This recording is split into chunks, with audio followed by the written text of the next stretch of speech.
So on May 27, 2008, the Palestinians and Israelis sit down in Jerusalem to talk about the core issue of security. It's Erekat and QUREI, the lead Palestinian negotiators, and Tzivi Livni, the Israeli foreign minister, and senior advisor, AMOS GILAD.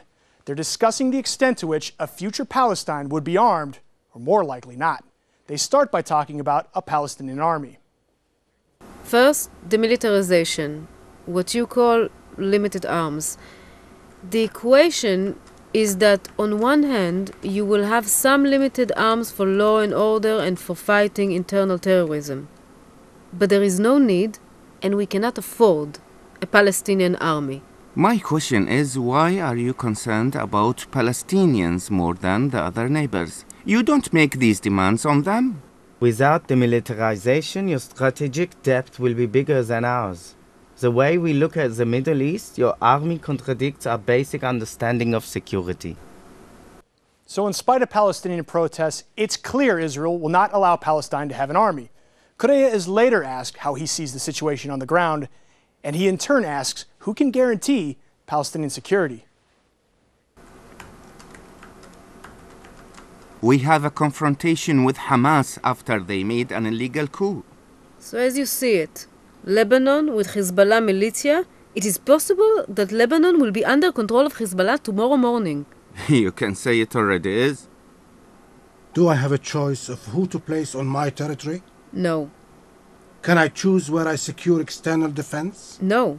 In order to create your state, you have to agree in advance with Israel. You choose not to have the right of choice afterwards. These are the basic pillars. So Livni makes it absolutely clear there. The basic pillars are no army, no air force, basically no capacity for external defense. And QUREI makes it clear his confrontation is principally with Hamas. They go on to talk about maybe allowing another country to police Palestine's border, but on internal security, the Israelis are happy for the PA to have a strong police state. Are you ruling out a third party?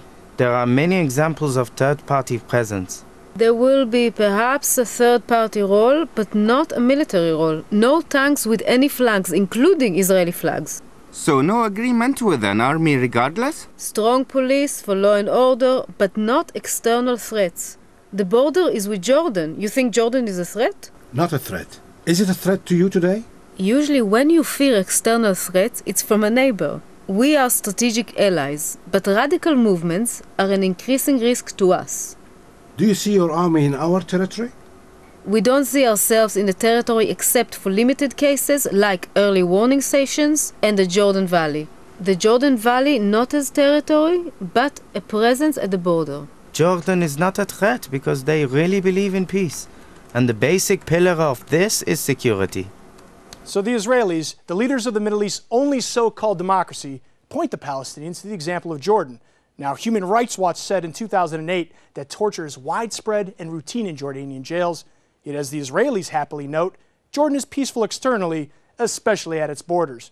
But it is absolutely clear the country of Palestine would have no military capabilities beyond its own limited borders. Instead, the Israelis would far prefer to see Palestine born as a police state.